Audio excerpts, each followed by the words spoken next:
everyone, it's Halloween Heartthrob and I'm here with my ball jointed doll, Yoko. But today is Wednesday and that is the day that I do my ball jointed doll prompts, and as always I'll do two because one's just not enough.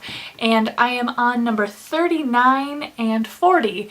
So number 39 is a little bit longer, so I'm going to move on to 40, which is what I usually do as I switch the numbers. So number 40. What do I do about roommates? Hey hon, I'm gonna do stuff with my dolls. Yeah, whatever. Okay. I have a husband, so I really don't have to worry about roommates. I kind of got lucky with that one. He's happy as long as I'm happy. He's not a huge fan of the dolls and the toy thing, so as long as I keep them in my designated spaces, he's fine with it. Going back to number 39, face up tips and tricks. Now, I haven't been doing face-ups for very long, but I do have a couple of things from at least an artist standpoint to maybe help you. Number one, do lots and lots of research. Look at other artists and make sure it's artists with different styles that you look up. It's very important that you look up all the possibilities that you have. Different techniques for different artists are always very apparent, and sometimes they will talk about what they do, and YouTube's full of face-up videos. Even if they don't talk, it's still really important for you to watch how other artists do their work.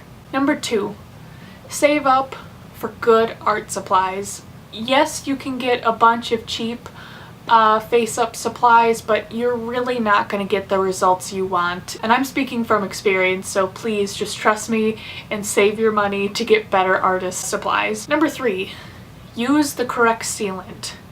Now, loads of people use Mr. Super Clear, but if you can't get it, there's tons of videos on alternative fixatives, but you definitely will need that. And my last one, number four, practice, practice, practice. Draw faces on a piece of paper, figure out what you want to do. Take old dolls from the thrift store, even Barbie dolls, whatever you can get your hands on that's cheap, because I know just random dolls and, you know, buying a whole new ball jointed doll isn't exactly cheap, but when you practice on dolls that really don't matter, and, you know, if you do happen to buy cheaper art supplies, you can use those on dolls that you don't necessarily care about or weren't super expensive. I'm sure other experienced face-up artists can give you better tips, but really all you need to do is just practice, study, get good materials, and get a good fixative or sealant, and get a good sealant.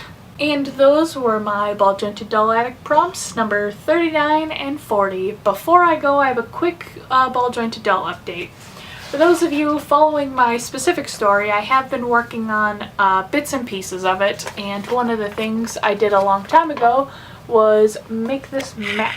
It's got a lot of spots and stuff on it, so and it was just like a rough idea of what I wanted it to be. So I made a new one. Hopefully, yeah, this is all right side up.